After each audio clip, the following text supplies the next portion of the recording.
Hello guys and welcome back to Moonlight Media.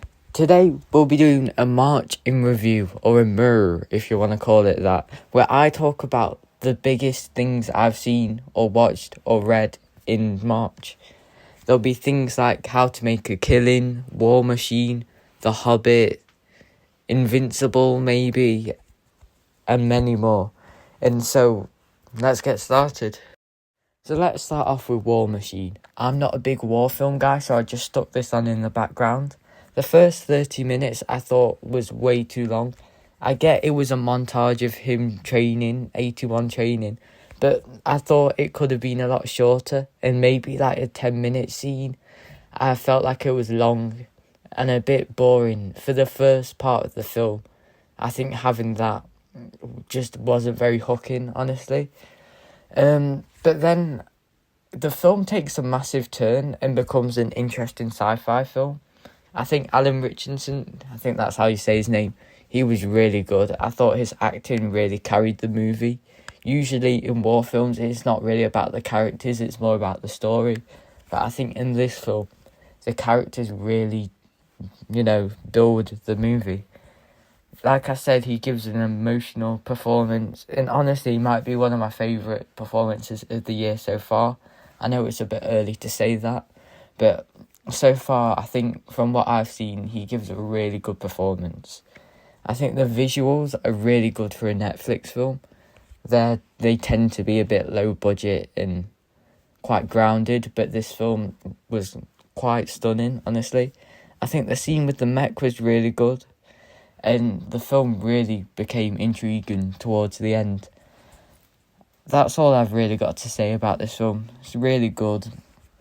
It's not a 10 out of 10 because obviously the first 30 minutes aren't really good. And I wouldn't say it's like the greatest film of all time, but I still think it's a solid film, so maybe an 8.5 out of 10. So now let's talk about a little film called How to Make a Killing. I had little expectations going into this film, but honestly it surprised me a lot. Firstly, Glenn Powell was really good in this movie. He weirdly gave me Bruce Wayne vibes. Like, I know people want him as Booster Gold, but I can see him as Bruce Wayne. I thought the concept was really cool, and the wordplay in the title and the tagline was quite funny. I love seeing Beckett's mind slowly being corrupted by the promise of money, and it answers the question, does money buy happiness? I think the supporting cast is really good.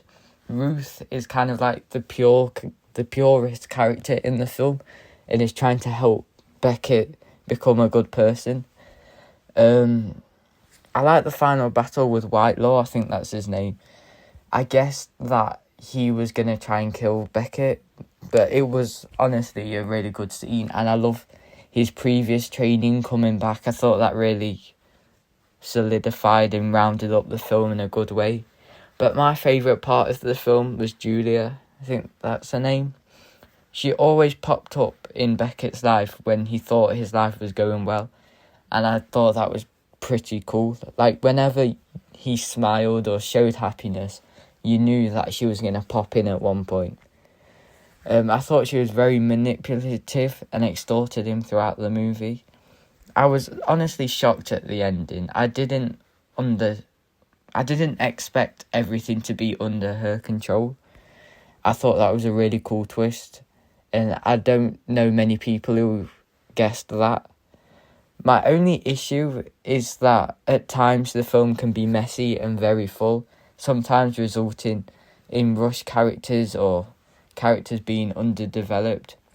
I also thought the film had a lack of humour, which I guess is okay for a film like this. I was just expecting a little bit more humour.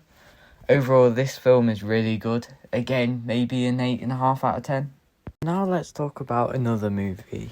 This is probably the most popular movie I saw this year, or so far at least, and it's Project Hail Mary. Before I went into this film, I saw people were saying this is the best film of the year, better than Interstellar, and one of the best sci-fi movies of all time. So I went in with high expectations, and honestly, I think it fulfilled all of them. The narrative is great. I love having Ryland's past scattered through the movie at scenes where it's relevant. I think it's more engaging, rather than having it all at the start and getting a bit boring. I love the visuals. I think they are so good. Especially the Petrova line scene, I think, where like it changes to like a red scene. I don't know how to describe it, but when you watch the movie, you'll know what scene I'm on about.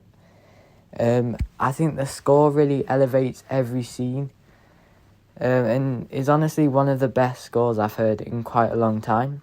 I kind of forgot this film was a movie because of how amazing the score and the visuals and everything was. I think Rylan and Rocky's relationship is one of the best I've seen. It's really at the heart of this movie, and I love seeing them learn about each other's cultures and forming a bond over being like the last people and stuff. I love the scene where Rocky's choosing a voice and they reference loads of things. I think that's really funny. But this film also balances emotion with the humour. And at times I thought they were going to kill either Ryland or Rocky.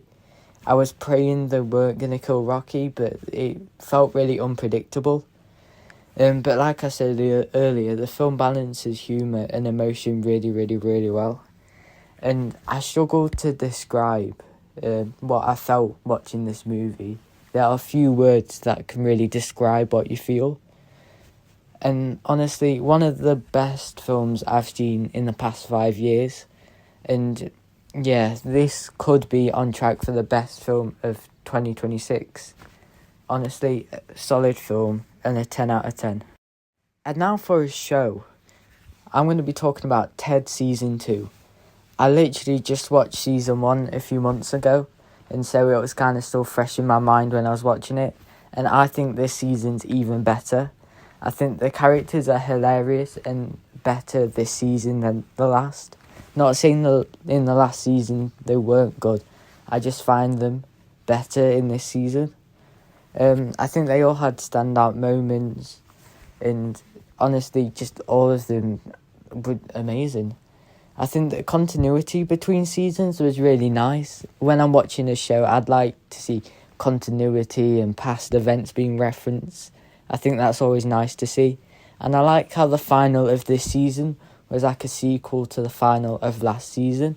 I think that was quite a nice addition. Blair's like the only sane character, and honestly my favourite character. Everyone else is just completely mad at times, but she's usually the cool, calm, collective one. I think the scenarios and the events in this season were a lot better than the previous ones. I mean, the standout is the D&D episode, but I think the one with the play is really underrated too. I prefer the show to the movies.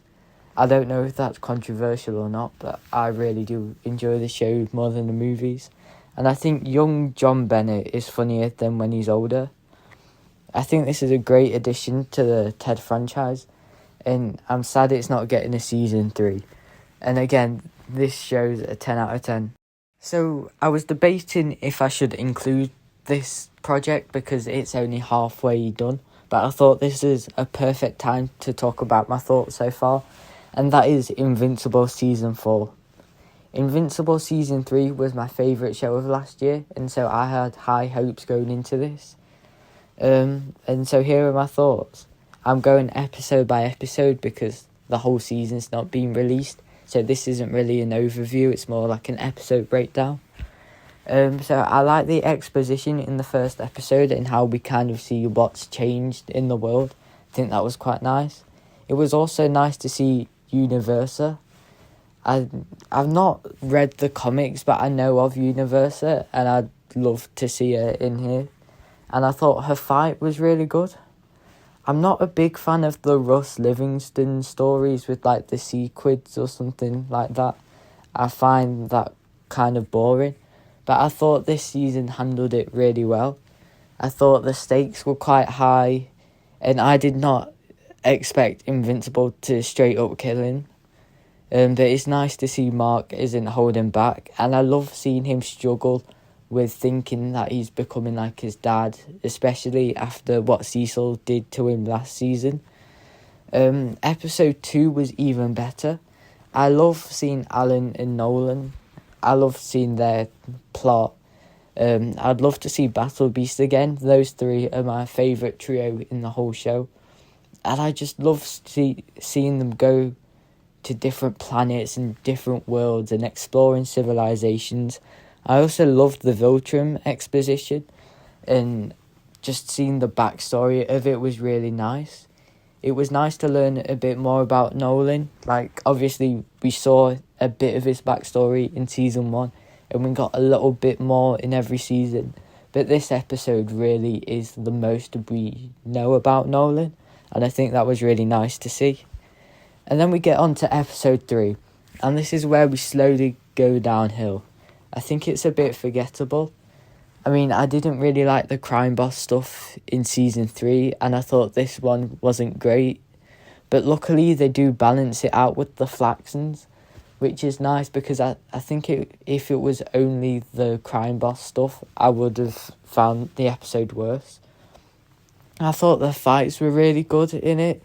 I like the faction fights, and I like the fights with the dragon. I thought that was quite nice. I like the scene when Titan and his family are walking through the park and the magnet guy's throwing stuff. I think that was quite a cool scene. And I did really like the cliffhanger of Rex or Rudy or Robot, whatever you want to call him, and Monster Girl being stuck in the Flaxon dimension, because obviously they're going to age. And I guess it's quite nice after Robot's just developed a wristband or something to stop Monster Girl from aging.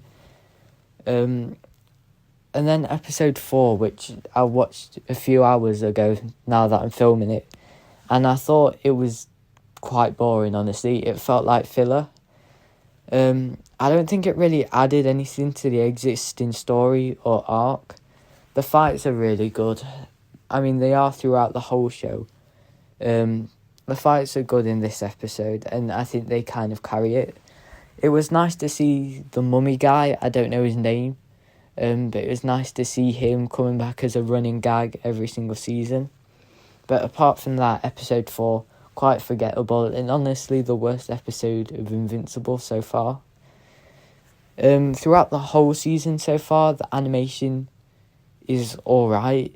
At times they kind of cut corners, but that's in, like, not important scenes. Like, if you look, the people in the background don't really do much. They just stand like PNGs, which isn't necessarily bad. It's just not amazing, honestly.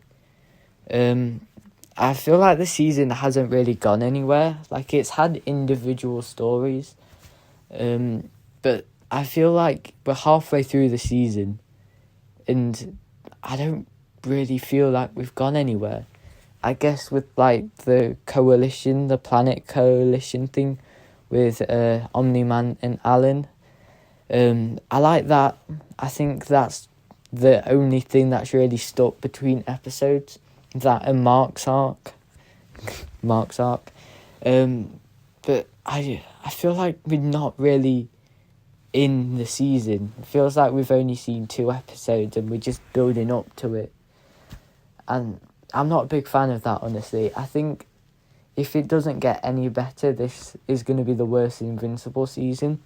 But I am really excited to see Thrag and Conquest and Anissa. I've not read the comics, so I don't know if they're coming back, but we have seen them in episode 2, so I'm hoping we see them again.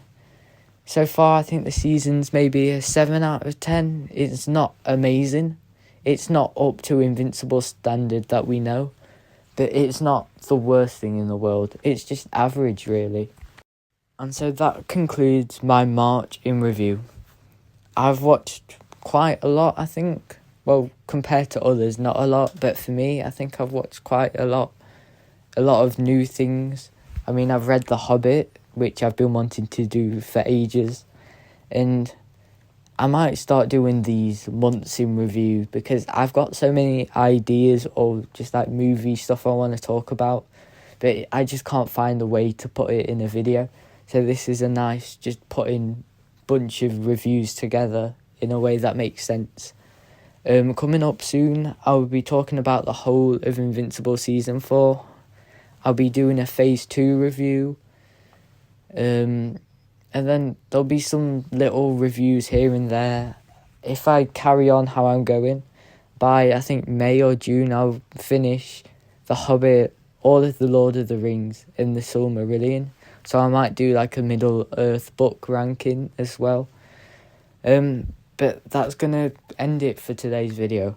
I hope you enjoyed it, and see you in the next one.